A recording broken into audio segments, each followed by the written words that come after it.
Hello, and welcome to ABI's BAPCPA at 10 Business Bankruptcy Trends Media Webinar. I'm John Hartkin, ABI's Public Affairs Manager. Today's webinar presents experts assessing the effects of BAPCPA on financially distressed businesses. Joining us today are Robert J. Keach, a shareholder at Bernstein, Schur, Sawyer & Nelson in Portland, Maine. Bob is a co-chair of ABI's commission to study the reform of Chapter 11. Also joining us is Richard Levin, a member of Jenner & Block's bankruptcy workout and corporate reorganization practice in New York. He was counsel to a subcommittee of the House Judiciary Committee from 1975 to 1978, during which time he was one of the primary authors of the 1978 Bankruptcy Code. Our moderator for today's program is Professor Michelle Harner, Professor of Law and the Director of the Business Law Program at the University of Maryland, Francis King Carey School of Law. Professor Harner is ABI's Robert M. Zimmern ABI Resident Scholar for the fall 2015 semester and is the reporter for the ABI Commission to study the reform of Chapter 11. The program will consist of about a 30 to 40-minute presentation by our experts, and then we will take your questions. Please feel free to submit your questions throughout the program via the webinar portal, and our moderator will then present them to our panel at the end of its presentation. Right now, I'd like to hand over the reins to our moderator, Professor Michelle Harner. Thank you, John, and welcome to everyone joining us for this webinar. As you may know, Congress passed the Bankruptcy Abuse Prevention and Consumer Protection Act, commonly referred to as BAPCPA, in April of 2005. The provisions of BAPCPA went into effect on October 17, 2005. BAPCPA represents perhaps the most significant package of amendments to the 1978 Bankruptcy Code. Although BAPCPA largely is thought to have changed the consumer bankruptcy landscape, it also made numerous substantive changes to business bankruptcies. The purpose of today's call is to explore the changes made by and the impact of BAPCPA on business bankruptcy cases during the past 10 years. So with that, let's jump into the panel discussion, and I always think it's prudent to start at the beginning. So I'd like to ask our panelists to briefly summarize what motivated the business provisions of BAPCPA. And perhaps, Rich, would you like to start us off? Sure. Going back, the BAPCPA actually started its way through Congress in 1997. It was drafted as a response largely to the consumer provisions of the report of the National Commission on Bankruptcy Law that was created under the 1994 bankruptcy legislation. That commission submitted its report to Congress around 1997, and the consumer finance industry had a lot of problems with its proposals and developed its own counter-proposal that ultimately was enacted 8 years later as BAPCPA. During that 8-year journey through Congress, as is so often the case, other interested parties in bankruptcy cases saw a vehicle on which they could add things that addressed certain particular problems that they had experienced in bankruptcy cases. And whether it was a letter from a constituent to a member complaining about a particular problem that had arisen in a bankruptcy case, a business bankruptcy case, or whether it was an industry group coming to Congress, a whole spate of business bankruptcy provisions were added to the legislation over its 8-year journey. One of the interesting aspects of congressional consideration of bankruptcy legislation that makes it very different from most other legislation is that one of the principal parties in a bankruptcy case does not have any representation on Capitol Hill on the business side. On the consumer side, it's a bit different. But on the business side, The groups that have representation tend to be the creditor groups, and there's a dozen or 24 different types of creditor groups, maybe more, and they contend with each other for to support their interests in recoveries from bankruptcy cases, but nobody's out there really looking out for the debtor company that's trying to reorganize, or for the process as a whole. There's no representatives group that is lobbying for a balance among all of the creditor groups that are competing for different pieces of the legislation that will favor their position in bankruptcy cases. And as a result, what drove the business provisions was a variety of creditor groups seeking better treatment in bankruptcy than they had received under the 78 code, and seeking to improve their position, and many of them got that. Now, that sometimes comes out of the pockets of other creditors. It sometimes impairs the ability of a company to reorganize and survive and preserve jobs and its place in the community and investment, and sometimes it doesn't. But it does tend to be a one-sided push in Congress just by the way the economics are set up. I'm not suggesting anything nefarious here. It's just the way the economics are set up. And that's, I think, what led to the business provisions, or what motivated the business provisions of BAPCPA. I appreciate that explanation and the insight as to how the legislative changes on the business side at least came about, because I think that will be very relevant when we discuss the impact on the ground of these changes 10 years later, a little bit later in this session. But before we get there, Bob, I was wondering if I could turn to you to perhaps, given that background, summarize for us the general character of the changes made by BAPCPA to business bankruptcy cases. Were there common themes that ran through the changes? Were there ways in which you think at a more global level they've impacted Chapter 11 cases?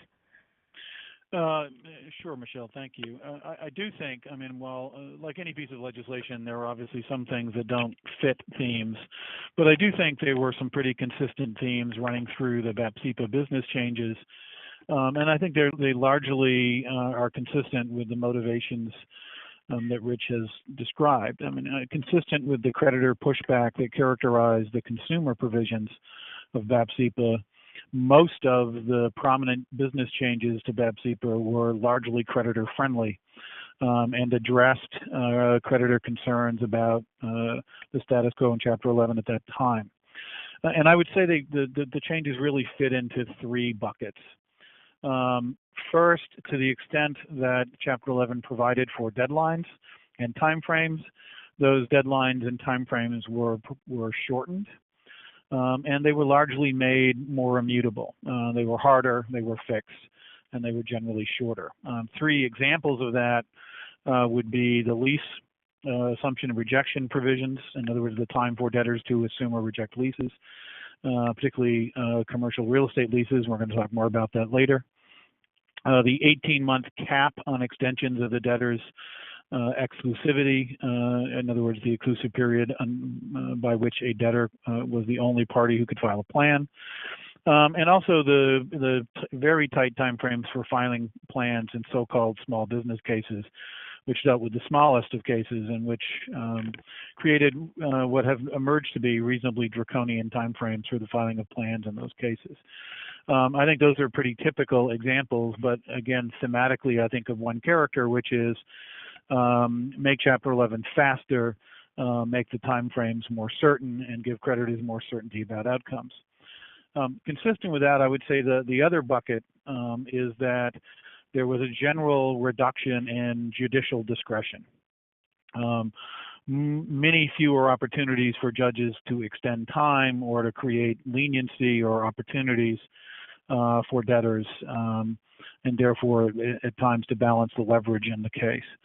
And then the third category would be the exclusion of certain transactions or even whole creditor classes from the reach of the bankruptcy code at all. And in some cases, the BAPCPA provisions were simply continuations or enhancements of that effort. But an example would be the BAPCPA amendments to various of the so-called safe harbor provisions, which either enhanced or clarified the ability of parties like swap counterparties or parties to repurchase agreements or to so-called forward contracts to exclude those transactions largely from the reach of the code, to not be inhibited by the automatic stay with respect to those transactions, to not be subject to preference risk and the like.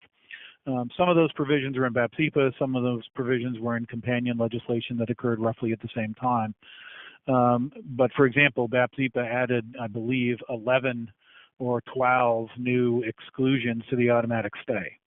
And so, again, thematically, I would say shorter, more fixed time frames, reduction of judicial discretion, and an attempt to sort of take whole categories of transactions or creditors outside the reach of the bankruptcy code.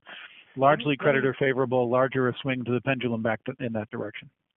Let me relate what Bob just said back to my opening remarks on this, and that is that creditors at the time believed that cases were taking too long, and so they were seeking shorter time periods and hard time periods, and they believed the judges were too accommodating to reorganizing companies, and so they sought to remove judicial discretion generally and then specifically with respect to the time period. So even those first two categories of changes were primarily driven by various creditor groups.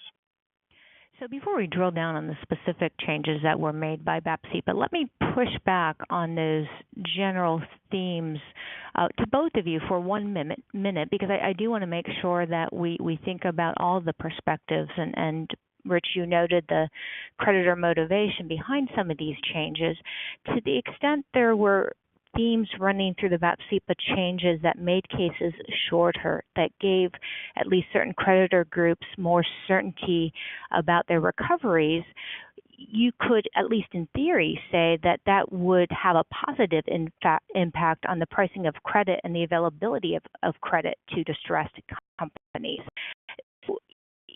Is that potential advantage there? And if it is it outweighed by the disadvantages you've been identifying to the overall process made by BAPCPA changes?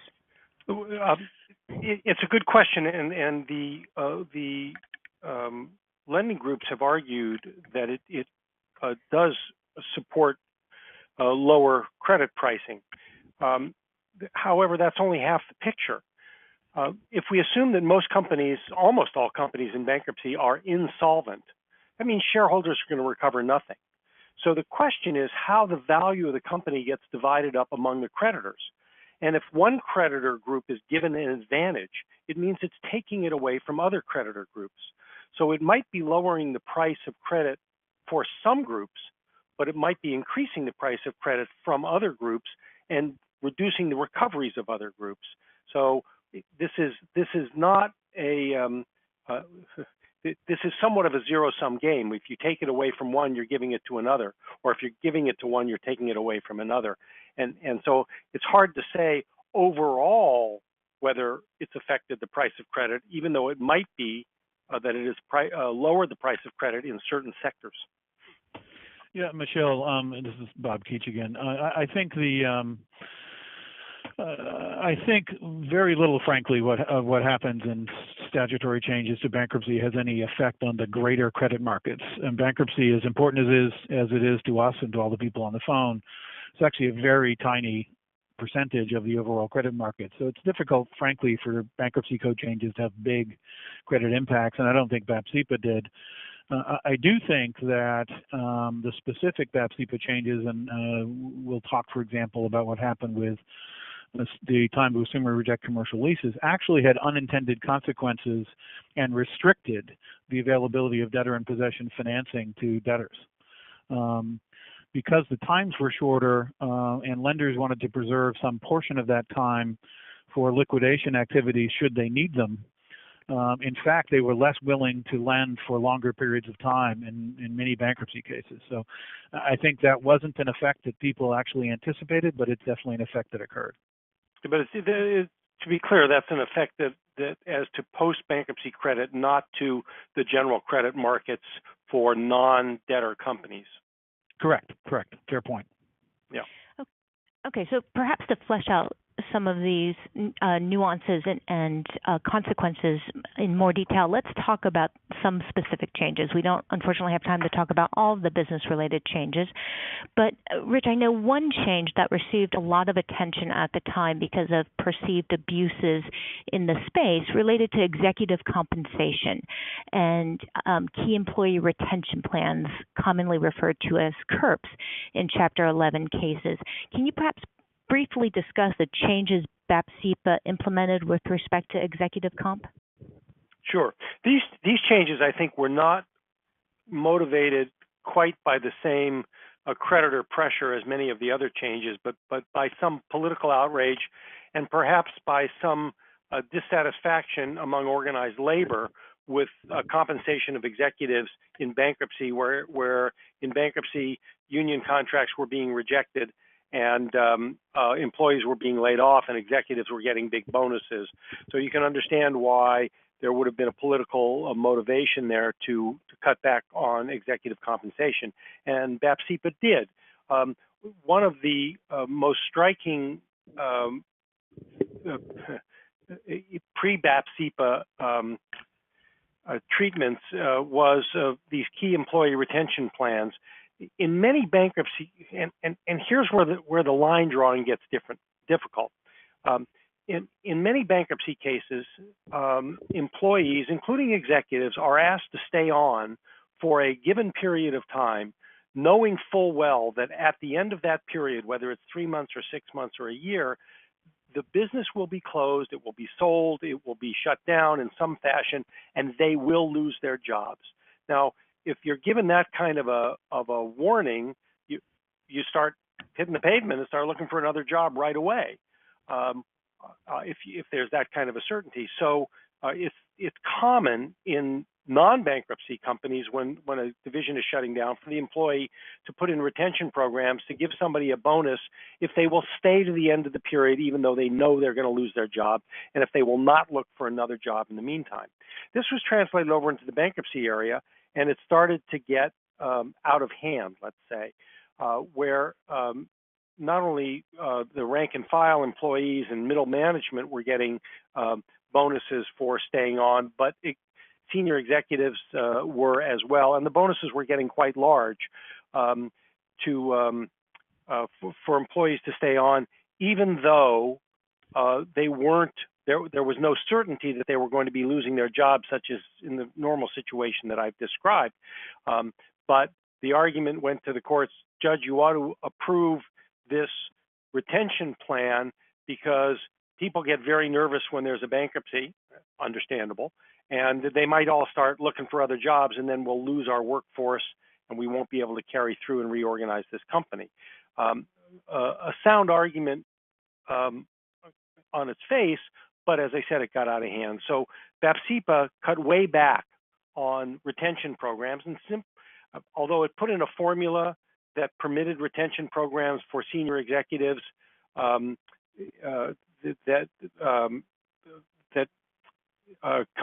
formula was based on a comparison of payments to non-executives and the executives, but the formula is almost impossible to satisfy.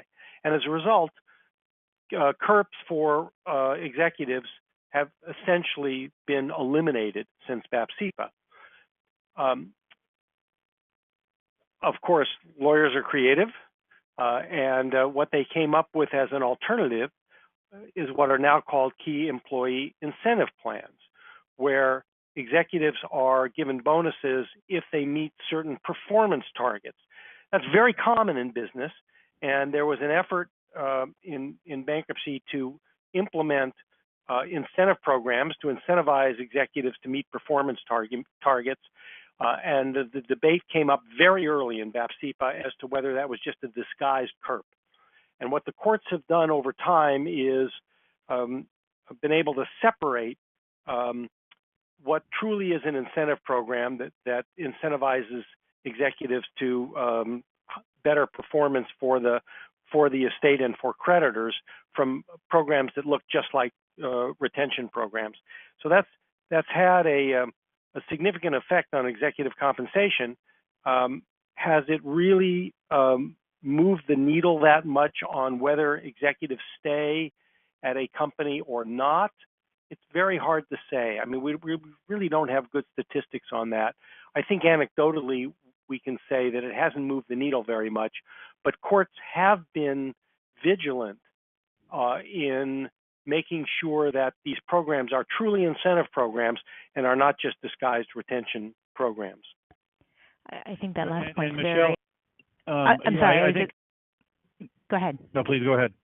I was just going to say, I think Rich's last point about the conduct of the judges in scrutinizing these plans and ensuring, at least in the case before it, it can identify an appropriate plan from a disguised CURP. In the last week, I think we saw two judges in two different cases reject proposed bonuses to key executives. I think one of the Delaware judges in the Molly Corp case and then one of the Massachusetts judges in the GT case both rejected proposals. So it just underscores the challenge in getting additional payments out to executives.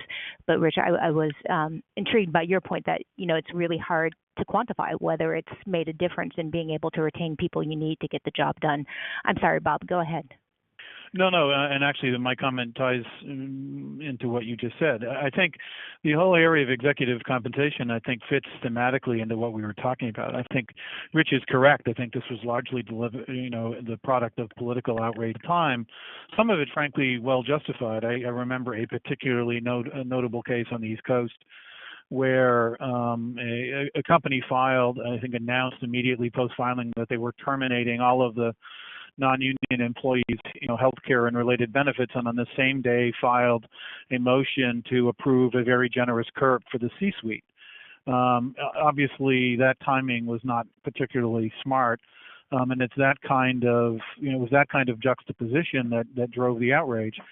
Unfortunately, like a lot of things in BAPCPA, and I think as Rich pointed out, they essentially banned CURPs by virtue of the formula they created rather than leaving it to judicial discretion, because I think Congress, frankly, just didn't want to trust the bankruptcy judges to get this right and to moderate CURPs. I think the history around KEEPs, as you've just pointed out, KEEPs being key employee incentive programs, proves, I think, that bankruptcy judges can sort this out. They know an incentive program when they see one, and they know when an incentive is a layup. And I think they largely get this right. So I think this is an example where the sweep was a little too broad, and the profession has, compensated for it. Terrific. Well, let's talk about another issue that, again, has, I think, come to the forefront because of a recent filing. So American Apparel just filed this week, and we've seen a number of retailers file for bankruptcy this past year. I know, Bob, one of the challenges, and you actually referenced this earlier in your opening comments, has been the changes BAPCPA made to non-residential commercial leases and what a debtor may do and within what time the debtor has to do that action once it files a Chapter 11 case. So maybe if you could just describe the changes BAPCPA made and how companies and creditors are dealing with it in cases currently, that would be terrific. Sure. This is particularly important in large retail cases, and I think most of us believe that we're going to continue to see retail cases, largely because of macro competitive issues. So I think this remains a timely point. Pre-BAPCPA, the debtor had technically 60 days to decide to assume or reject a lease, but that period could be, we're now talking about commercial real estate leases, but that period could be extended indefinitely through and including the confirmation of the debtor's Chapter 11 plan. And in a lot of large cases involving hundreds of leases, the extensions usually were in fact out to confirmation. This enabled the debtor to sort through the leases, decide which locations it wanted to keep, which it wanted to close, and created a fair opportunity to review each and every one of those leases. From a landlord perspective, however, what it created was a lot of uncertainty. If you didn't know if your lease was going to be assumed, in other words, continued on by the debtor, or rejected, meaning legally breached and in some respects terminated, You obviously couldn't plan to relet the space, and a lot of landlords believe that was a big disadvantage to them. The other pre-BAPCPA phenomenon that created was what became known as designation rights sales. In other words, the debtors would actually sell to third parties the rights to designate for assumption so-called in-the-money leases. In other words, if the debtor had a below-market lease it no longer wished to keep, it could essentially sell the rights to designate an S&E for that lease to someone else for cash. Landlords would tell you that was their upside the debtors were selling, and they wanted that for themselves. What BAPCPA did was to cap the maximum time for assumption or rejection at 210 days. That considerably shortened the time period in a lot of retail cases. From a planning perspective, what a lot of debtor retailers would tell you is it did not permit the debtor to operate inside of Chapter 11 through an entire business cycle, including, sometimes critical holiday seasons, and therefore made it very difficult to actually restructure a retail business in bankruptcy. It also had the effect of changing lender behavior in retail cases. If the debtor was only going to have the ability to stay in the space for 210 days, lenders, particularly pre-petition lenders who became DIP lenders, wanted to preserve some portion of that time, again, for their liquidation activities in order so that they could move inventory and the like, and began to create milestones well inside of the 210-day period by which the debtor had to either confirm a plan or sell, sometimes as short a period as 90 days. And that largely made all retail cases sale cases because there just wasn't enough time to do a retail restructuring. So one of the unintended consequences of that shortening was to put a lot of pressure on retail cases for them to be simply sales and not restructurings. It also had the effect, probably for that same reason, although I think landlords would tell you there were other reasons, of essentially killing the designation rights market. It's probably not completely dead, but largely dead. And a source of liquidity for restructurings was lost as a consequence. Your point about the financing impact from a assumption or rejection of a lease provision is interesting, because if you read the change BAPCPA made to a debtor's time to assume or reject a lease, it could still be extended with consent. So from a landlord's perspective, at the time you could say, we're reasonable people. We will, of course, work with a debtor and consent to extensions to the extent a reorganization is viable. But then to the extent your lenders are imposing earlier milestones, it essentially undercuts or removes the ability for a consensual extension of time to facilitate a reorganization. So it's interesting how that unintended consequence flowed from, a lease provision and emerged in a very different context in these Chapter 11 cases. I think it clearly was an unintended consequence. Right. Sorry, Rich. The landlord's behavior is also going to be affected by the rental market at the time. If the rental market is way down, landlords are going to be much more comfortable extending the time, hoping to keep this tenant in place rather than losing the tenant and having to go re-let the premises in a down market. Obviously, if the market is strong, they're going to have the opposite incentives. So it's somewhat unpredictable, and it's going to be difficult to get the landlord consents lined up by the time the debtor in possession financing has to be lined up. Usually the financing comes first with the time limits, and then only then do you have an opportunity to go talk to the landlords about extensions. So it gets complicated. Absolutely. Yeah, and at that point in time, it's too late, largely, right? I mean, by the time you are in a position to get the consents, you have no use for them. So I do want to keep us moving, because I want to talk about the impact of all of this on Chapter 11 cases being filed. And perhaps to make that transition, I have to ask, given what we just said about the impact of the BAPCPA changes on real estate leases and the challenges it poses, particularly in the real estate space, why are retailers continuing to file? I mean, we have, despite decreasing trends in Chapter 11 filings this year, we have seen a number of retailers file a Chapter 11 case. Well, they're filing to sell, right? I mean, largely, I think if you look at most of the retail cases filed in the last 10 years, you will see that the vast majority were filings in order to accomplish a going concern sale, and in some cases, only a quasi-going concern sale, because oftentimes those sales are to liquidators. So they're really to accomplish sales. And why use bankruptcy to accomplish those sales? Well, retailers in particular tend to be in multiple states, and to have both real estate and personal property interests in multiple states.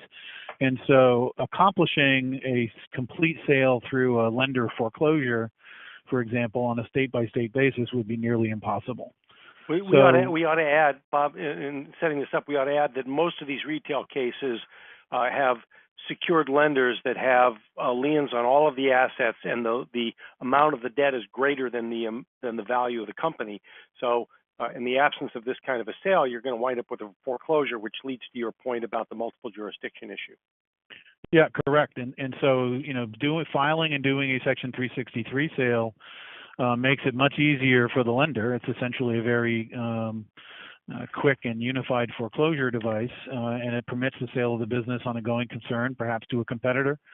But even in those cases where there's going to be a complete liquidation, you see liquidators or consortiums of liquidators bidding for the assets so that they can then conduct a post-bankruptcy, going out of business, longer term going out of business sale for the retailer and maximize return to them. So yes, you see filings, but they're nothing like the pre-BAPCPA retail filings where you had 2-year cases where the business actually restructured. These are largely sales. Yeah, in retail cases, for a company to reorganize, if they had a bad strategy and that's why they got into trouble, they really need to implement the new strategy, roll it out in the various stores, and go through a holiday season to see if it works. And so Richie, under the 210-day limit, you just can't do that. And I didn't mean to interrupt, but Rich, you actually hit the nail on the head as to my next follow-up question, then I promise we'll move on.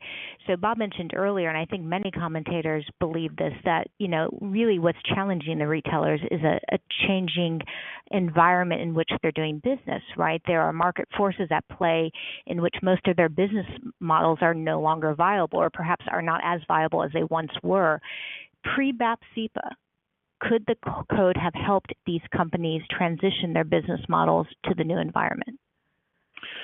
Yeah, I think so. Yeah, I think so. You'd have more time. I mean, I think the jury's still out on this. But take book selling, for example, where there was a lot of bloodletting post BAPCPA. We had a lot of sales of book selling chains in Chapter 11, not reorganizations but sales, right? Borders being an example. But some of the more recent trends is that bricks bookstores are coming back in some respects. But if you only have 210 days, you never get to figure out whether or not if you add an internet strategy to your retail strategy, you can save the business. You just don't get to make that kind of strategic change. It's just not time. Pre-BAPCPA, arguably, there would have been more time where a strategic shift would have saved the business. Now, that's not to say that there aren't a lot of retailers that were liquidated pre-BAPCPA or that are continuing to be liquidated today. It's not going to save every business. What it did, however, is eliminate the opportunity for retailers that could be saved from being saved. They're just all in the same bucket now, and they're all largely sales. To be clear, that might or might not be a good thing. I don't think we're making a judgment here as to whether that creates a more efficient allocation of resources and better recoveries for creditors doing it this way. But I think we can be descriptive of what is going on in the marketplace. Understood. Right. Well, speaking of trends, one noticeable trend since the enactment of BAPCPA is an overall decrease in the number of bankruptcy filings, both consumer and business. So we've seen a drop in the number of Chapter 11 filings since October 17th, 2005. Do you think that's a direct result of BAPCPA? And I guess this is similar to what we were just talking about with the retailers, but is that decline in filings directly related to the BAPCPA changes? Well, I think if you look at the, and Bob, I'm sorry if I'm taking this away from you, but if you look at the charts that are up on the screen right now, It reminds me of something that was in a presidential campaign a long time ago. It's the economy, stupid. You can see that there was a huge increase in filings after BAPCPA, which coincided with the Great Recession, and there's been a tremendous drop since then. I think it's hard to attribute the drop in filings to BAPCPA. It would be we could perhaps do the statistical analysis to control for the economic factors, but I think anecdotal evidence would suggest that the economy is the real driver here. Yeah, Michelle, I don't think the BAPCPA changes helped any, but I think, as we pointed out in the commission report, the drop in Chapter 11 filings in particular is a product of some much larger sort of macro effects that then have effects on filings. It's a completely different universe than it was in 1978 for sure, and even than it was in 2005. As Rich pointed out earlier, the companies are entering Chapter 11 or are on the edge of Chapter 11, and they are much more leveraged today than they ever were. Lower tier, second, third level secured debt has replaced equity in a lot of middle market companies. And by the way, you have to, going back to the cost of credit issue, you have to wonder whether any of the changes in the bankruptcy laws have encouraged or facilitated that additional extension of credit, which might be good for the economy, that being more credit, but might make it much more difficult for companies to reorganize when they get into trouble. Sure. I mean, I think what people did figure out is it's better to be secured than not, certainly, and particularly if your debtor is going to file for bankruptcy. But that meant that companies are far more leveraged. I think the explosive rise of claims trading, which I think, frankly, largely is a good thing for creditors because it creates liquidity. It means you don't have to hold on to your claim forever in a bankruptcy case in order to get paid. But that also changed the motivation of the people who hold those claims. And I think those two issues, the growth of secured credit and the explosion of distressed debt trading, and just overall macroeconomic factors, play a much bigger role. I do think that what they have exposed is that pre-BAPCPA and post-BAPCPA, that the bankruptcy code's tools are inadequate to the job, and that led to the commission, of course. But I think it would probably be unfair to blame BAPCPA for all of that. I think BAPCPA is a factor, but it's not a primary factor. So listening to everything we've been discussing so far, and at least the potential challenges you would face as a distressed company once you filed, and the fact that you have the ability to obtain additional financing or rescue financing outside of bankruptcy, I could envision an increase in prearranged or prepackaged bankruptcies because, you're working with an identified creditor class. You want to stay out of bankruptcy as long as you can. Have we seen that type of change in filings since BAPCPA, where there are more prepackaged or prearranged filings than we did before 2005? I think so. I mean, interestingly enough, or maybe even ironically enough, BAPCPA actually fostered prepacks by liberalizing the solicitation rules and by, for example, allowing for the elimination of 341 meetings and other sort of procedural barriers to prepacks. So it didn't do anything to get in their way, certainly. And I think what's actually happened is that the shortened exclusivity period, for one, and I think, lender attitudes about both cost and time in bankruptcy as well, have contributed to a circumstance where a lot of the reorganization activity takes place pre-bankruptcy. And so whether it's a true prepack or it's a prearranged, I think you see a lot of work done to negotiate plan support agreements in advance that convert often secured debt into equity, that restructure balance sheets of companies, and then the filing is done to finalize that restructuring in as short a period of time as possible. And so it looks like a prearranged or a prepack, but in truth, a lot of restructuring work has gone on pre-bankruptcy. I think that's a factor of not trusting the short time frame. I think that's also a factor of perceptions about cost and risk. But yeah, I think you're seeing a lot more of that kind of reorganization. I think there's one other big factor that causes that, Bob. people have learned the system. You know, Mm-hmm. we've had this system in place for over 35 years now. People know how it works. They can get to the answer out of court without having to go to a judge, and they know what to do, and they get there a lot faster. So I think that's a major factor in all of the pre-petition work and how much faster things go. So interestingly, I was reading a couple studies that link prepackaged filings to by a significant statistical significance to refilings, so that if you file a prepackaged case, you're significantly more likely than not to have to refile in the future to address additional issues. Is that because they're only focusing on the economic issues and they're not able to focus on the operational issues that perhaps pre-BAPCPA, when you had more time in a case, you could? Or is it just, you know, consequence of the economy that, you know, you may do a prepackaged plan with your creditors and it doesn't work, so you have to refile? I think, in my view, it's not BAPCPA driven. It is what I said a moment ago. People have learned how to do prepacks, and they've done them. And yes, they focus only on the balance sheet and the financial aspects of the company without going to the operational aspects. Creditors would much rather do that quickly and be done rather than hang around for a long operational restructuring. And that is independent of BAPCPA. I think that's what's causing all of that. Yeah, and I do believe, Michelle, that I think that trend is correct, and I think it's not only evident in refilings. I think it's evidenced in revisiting previous filings, even if you're revisiting the restructuring out of court. I think when you're faced with the kinds of over-leveraged balance sheets that people see, the first instinct is to assume that the problem is the balance sheet and to fix it. I do think that operational fixes are either not recognized or they're delayed. And then when the balance sheet fix doesn't work, then the operational fix has to be accomplished. Sometimes that's by, filing a Chapter 22, i.e. a subsequent 11. Sometimes it's done out of court. But I think it's just a function of doing the balance sheet first.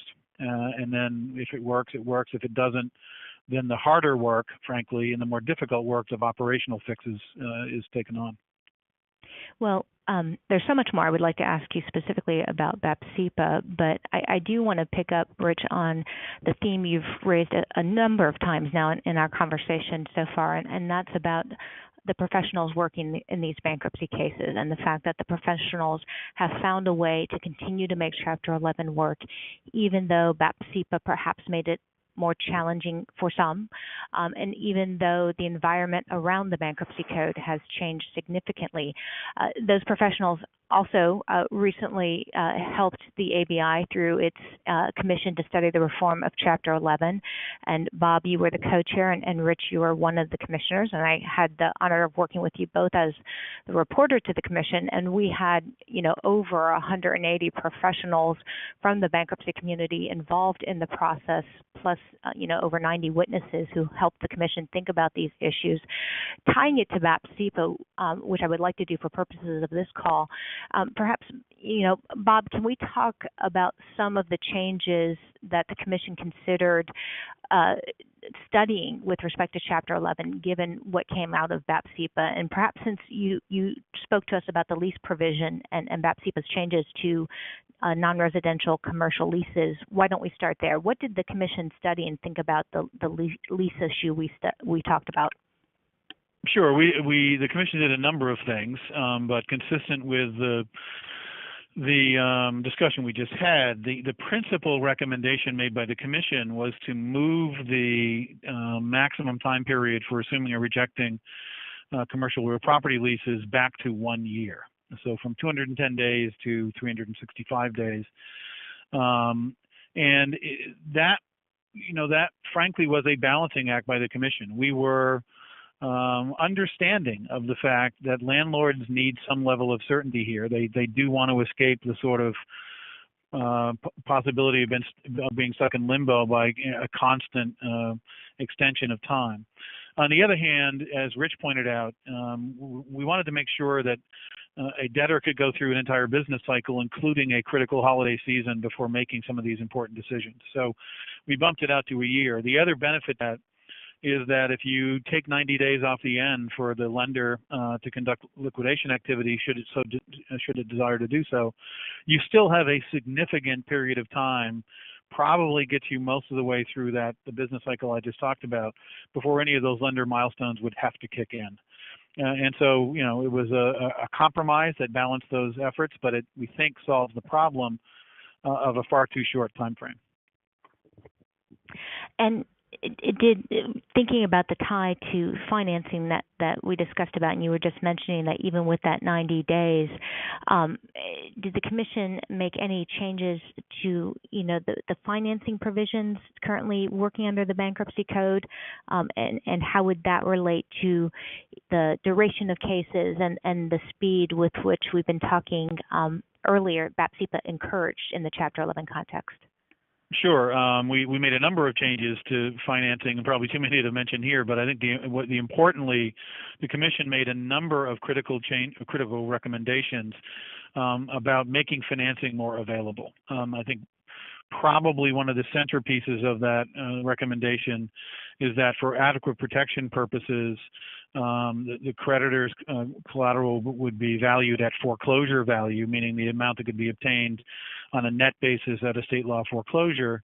The effect of that is that even in a fully leveraged company, there might be a spread that you could use to obtain financing that would allow the company more time.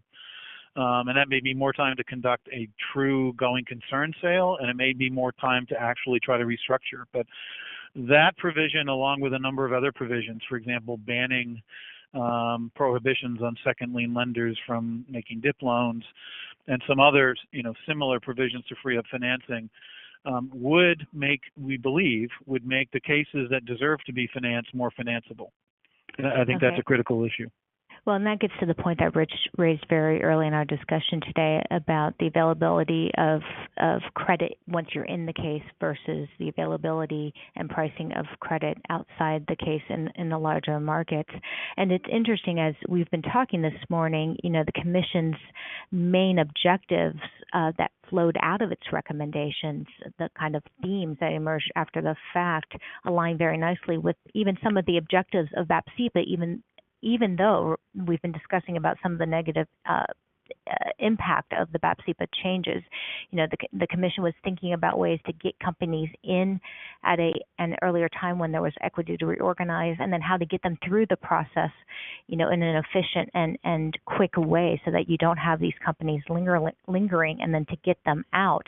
And Rich, one of the ways the Commission discussed at length and thought about for helping these companies get out is really embracing as an exit strategy one of the developments post BAPCPA, and that's the Section 363 going concern cell. And I was wondering, perhaps if you could just talk briefly about what the Commission was thinking there, because in some respects it seems to be, endorsing the way that Chapter 11 cases have been proceeding in recent years, where there's a filing and then the debtor is not restructured through a traditional standalone plan, but rather the 363 sale process is used, which we talked about earlier in the retail context. Sure. In most of the cases, secured lenders have pervasive liens on all of the company's assets, and therefore, when there's a sale, in most of those cases, it is the secured lender who is getting the proceeds of that sale. Secured lenders typically have good reason to want to accomplish that quickly, to prevent further erosion of value and to reduce the requirement for financing to keep the company alive pending the sale. So there's been real pressure to move these things along very quickly. The Commission proposal addresses two aspects of the sale process primarily. I mean, it addresses others as well. But the first is to slow down the process just a little bit so that other constituencies and the court can have an appropriate time to review the circumstances and determine whether a sale is warranted and to try to get the best price. So there's unless there's a true melting ice cube situation, sales cannot be proposed for the first 60 days of the case. I say cannot, would not be able to be proposed under the Commission proposal. The second principal area that the Commission recommended changes in was the treatment of other creditors in connection with a sale. Right now, a sale process is totally independent of a Chapter 11 plan, which provides a lot of protection for all of the constituencies in the case. And yet the sale process is as much an exit process from Chapter 11 as a plan is. So what the Commission recommended was that many of the protections for other creditor groups that exist in the plan process be ported over to the sale process as well, so that the sale process was not for the benefit of a single group and without consideration of all of the other interests at stake in the Chapter 11 case. And that's certainly consistent with your comment earlier that in many ways bankruptcy is a zero-sum game. So to the extent proceeds of a sale are going to one or just a few of the creditor constituencies, I see the Commission's proposals as introducing due process for the other creditor constituencies that may end up with nothing, and at least they're getting a seat at the table to analyze and review the sale process and be part of that process before their rights might be extinguished. Right. So, well, we're running out of time, and I do want to leave time for questions at the end if there are any. And if our attendees do have questions, you can submit them through the portal, and I will read them to our panelists. The one aspect of BAPCPA in the business context that we didn't drill down on, but certainly I think has had an impact, were the changes made to small business bankruptcy cases.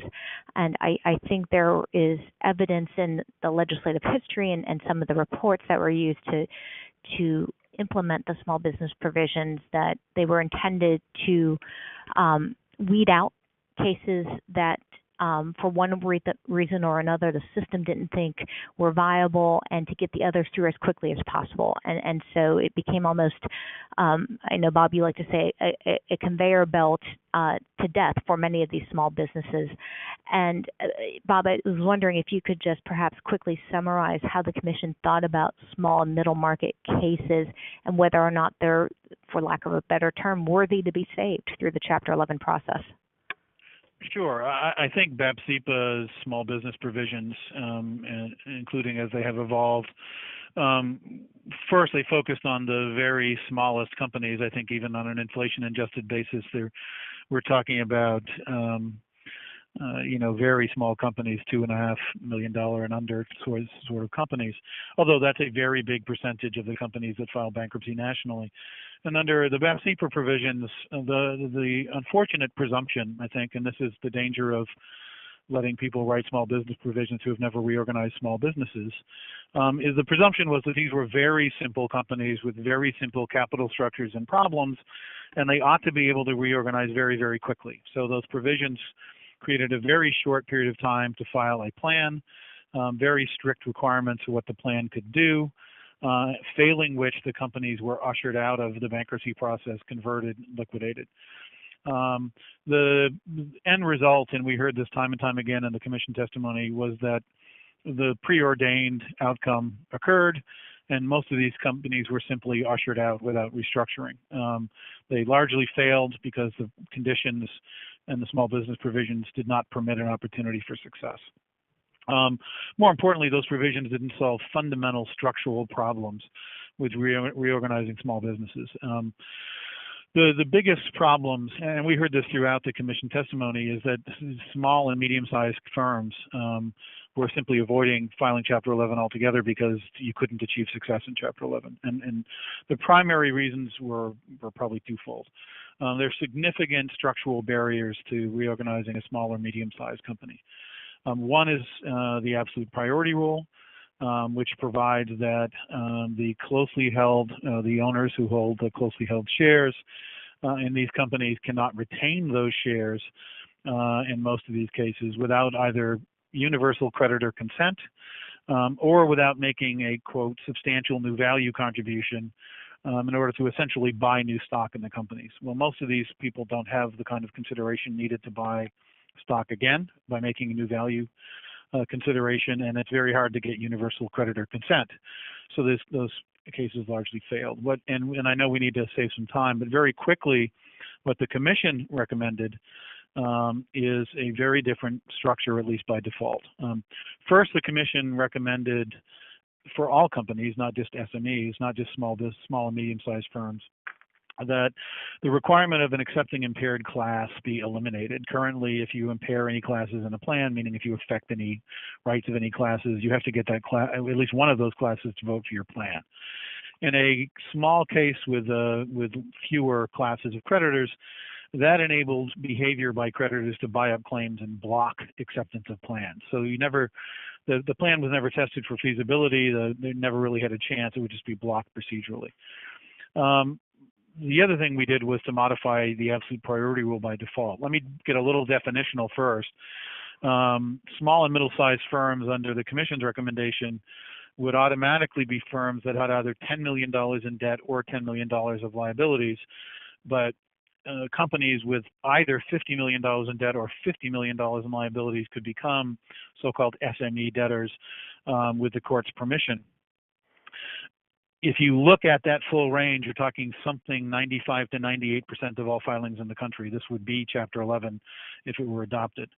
The biggest feature is that we have a default provision, a cram down provision, if you will, that says that existing owners of the business can retain those ownership interests and operating control of their company if they give to the unsecured creditors in the case 85% of the economic value of the company. So if this were a corporation, for example, the effect is to essentially allow the existing owners to have common stock and to give the creditors 85% of essentially a preferred class. And the debtor would, the debtor's management would have to stay on and could continue to operate. Any really large decisions like sale of the business, refinancing, things that would affect the value of that preferred interest for the unsecureds would have to be approved by the unsecureds as well. But it would give debtors a chance to restructure if they had feasible plans. The point here was to put the focus on, can these companies be saved? Is the plan feasible? And to remove the structural barriers. The Commission made that recommendation largely because the other alternatives don't solve these fundamental problems with the absolute priority rule. For example, it's been recommended, I think, from time to time that we just raise the limits on Chapter 13 and let these companies file, a big Chapter 13 or something that looks like a Chapter 12. Those recommendations don't solve these problems and would continue to drive people outside the bankruptcy code. They all suffer from the same mythology as the earlier small business provisions, which is those alternatives assume that these are simple businesses with simple problems, and many of them are far from that.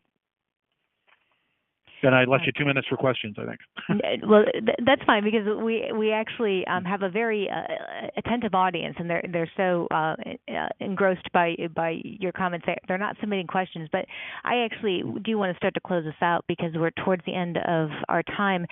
And I just want to say, Bob, based on what you were just describing in the small business provision and what we talked about earlier regarding all cases and the impact of BAPCPA, what strikes me, and I would welcome both of your thoughts on it as we close out, is there's a real tension right now in the system, in the Chapter 11 system, regarding rehabilitation of distressed companies and liquidating assets to get creditor recoveries. And if you look back to the legislative history of the code, it's clear Congress saw a difference between rehabilitation and liquidation, and it intended Chapter 11 to facilitate rehabilitations that helped these companies, whether they're the very smallest in size or the very largest in size, to have a chance to figure out their business models, to figure out their capital structure, and to move forward a more robust and vibrant company.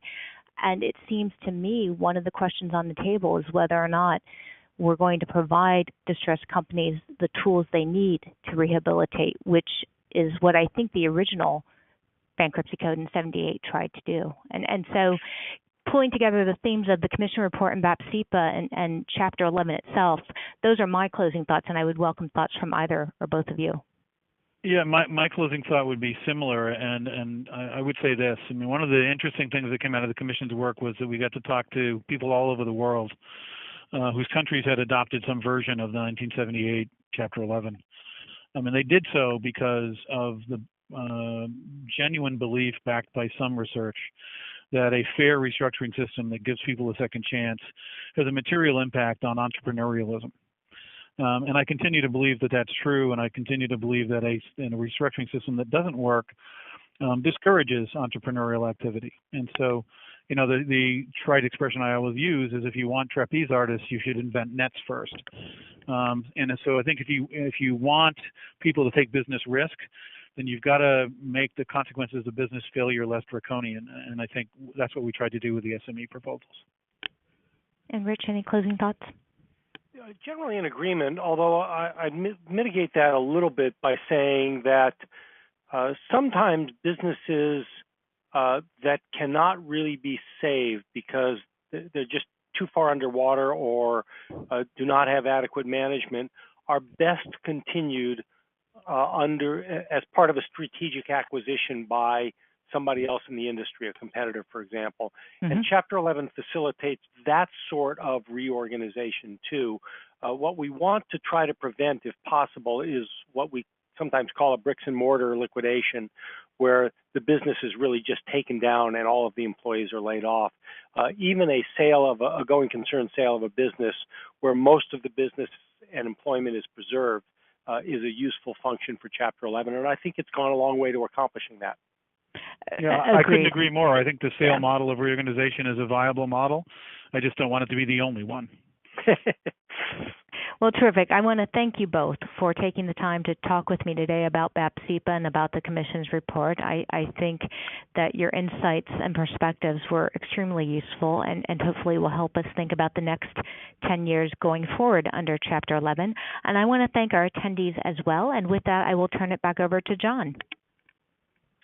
Thank you, Michelle, and thank you very much to our speakers for joining us for this morning's program looking at BAPCPA 10 years later and the business trends that have evolved. I would just like to say thank you for joining us today, and this program, as well as many other informative programs, are available via the ABI website at abi.org, and thank you again for joining us today. This concludes our program.